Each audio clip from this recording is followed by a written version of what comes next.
Batfan, je te souhaite une superbe Saint-Valentin. Alfred nous a choisi une histoire de circonstance, une histoire d'amour peu commune, celle du Joker et de sa psy. Ce récit nous avait été présenté une première fois dans l'album Mad Love. Cette histoire raconte donc la même chose, mais d'une autre manière. C'est beaucoup plus intimiste. C'est en effet Harley qui raconte son histoire. Toutefois, cela restera un récit alternatif. Il y a en effet trop de contradictions avec un long Halloween. Je remercie Rachel d'avoir accepté de prêter sa voix pour incarner avec brio le personnage de Harley.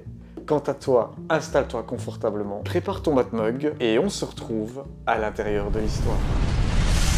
Il était une fois une jeune femme un peu timide qui rencontre une bête sauvage. Ce dernier a besoin de sa tendresse pour rentrer dans le droit chemin. Dans ces histoires, la bête aime la fille. Mais mon histoire n'est pas comme ça.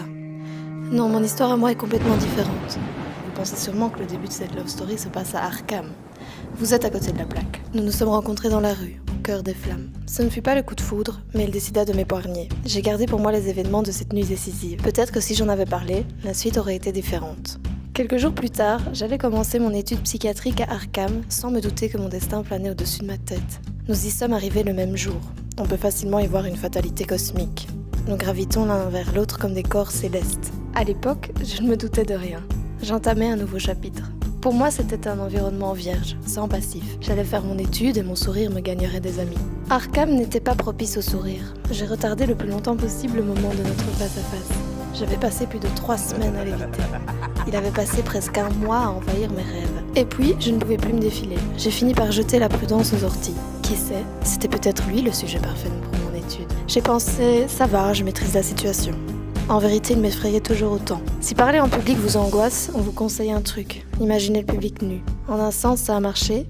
Il ne m'inspirait plus la peur. Non, juste de la peine. Lors de nos entretiens suivants, il me souriait. Un sourire franc, sincère. Je restais forte. Je résistais à mon troublant désir de lui rendre son sourire. Je sentais que je le mettais enfin en confiance et qu'il pouvait se livrer si nous étions entre nous. C'était indubitablement de la folie. Un geste désespéré imbibé d'adrénaline. Je me lançais dans un jeu risqué, je le savais, mais j'en avais besoin. Ce jour-là, j'ai pleuré blotti entre ses bras. Cette nuit-là, en rêve, j'ai souri.